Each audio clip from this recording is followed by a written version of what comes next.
ನಮಸ್ಕಾರ. ₹1,00,00,000 ಕೊಡ್ತೀನಿ ಅಂತಂದ್ರು, ಇವೆರಡು ವಸ್ತುಗಳು ಮಾತ್ರ ದಾನ ಇಸ್ಕಣಕ್ಕೆ ಹೋಗಬೇಡಿ. ಯಾಕೆಂದರೆ 100,00,00,000 ಕೊಡ್ತೀನಿ ಅಂದರು, ಇವೆರಡು ವಸ್ತುಗಳು ಇಸ್ಕಣಕ್ಕೆ ಹೋಗಬೇಡಿ. ಅದರಲ್ಲೂ ಎಸ್ಪೆಷಲಿ ಕೈನಲ್ಲಿ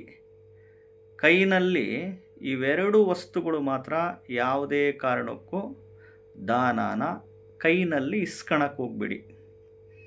ಸಪೋಸ್ ಇವೆರಡು ವಸ್ತುಗಳು ಏನಾದರೂ ತಗೊಂಡ್ರೆ, ನೀವೇನಾದರೂ ಇಸ್ಕೊಂಡ್ರೆ, ಅವರಿಗೆ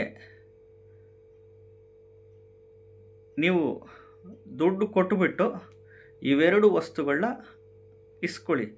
ಫ್ರೀಯಾಗೆ ದಾನ ಅಂತ ಇವೆರಡು ವಸ್ತುಗಳು ಯಾವುದೇ ಕಾರಣಕ್ಕೂ ಕೈನಲ್ಲಿ ಇಸ್ಕಣಕ್ಕೆ ಹೋಗ್ಬೇಡಿ, ಮುಟ್ಟಕ್ಕೆ ಹೋಗ್ಬೇಡಿ.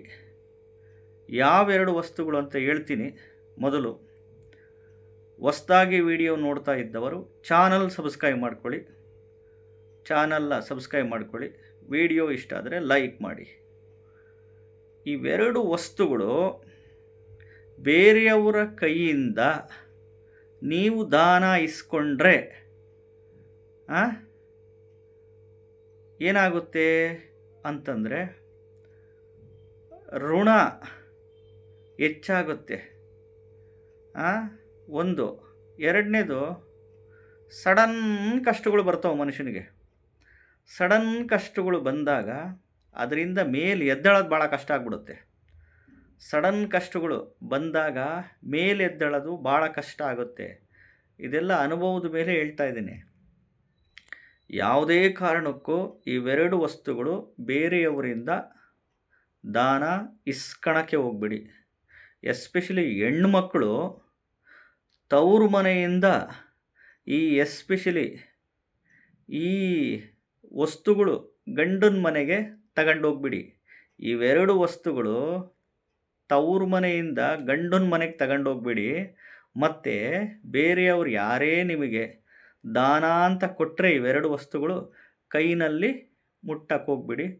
ಕೆಳಗಿಡಿ ಅಂತನ್ನಿ, ಅವರಿಗೆ ದುಡ್ಡು ಕೊಡಿ. ದುಡ್ಡು ಕೊಟ್ಟು ಅದನ್ನು ತಗೊಳ್ಳಿ.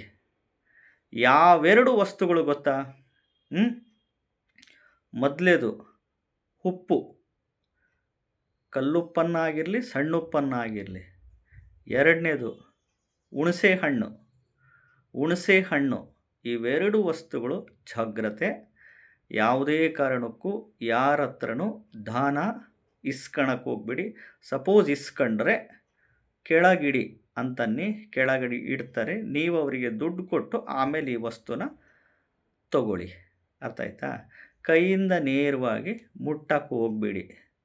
ಯಾಕೆಂದರೆ ಒಂದೊಂದು ಹಿರಿಯರು ಹೇಳ್ಕೊಟ್ಟಿರೋದು ನಾವು ಸಂಪ್ರದಾಯನ ಪಾಲನೆ ಮಾಡಬೇಕಾಗುತ್ತೆ. ಹಿರಿಯರು ಇವೆಲ್ಲ ಸುಮ್ಮನೆ ಹೇಳಿರಲ್ಲ ವಿಷಯಗಳನ್ನ, ಅವರ ಅನುಭವದ ಆಧಾರವಾಗಿ ಹೇಳಿರ್ತಾರೆ.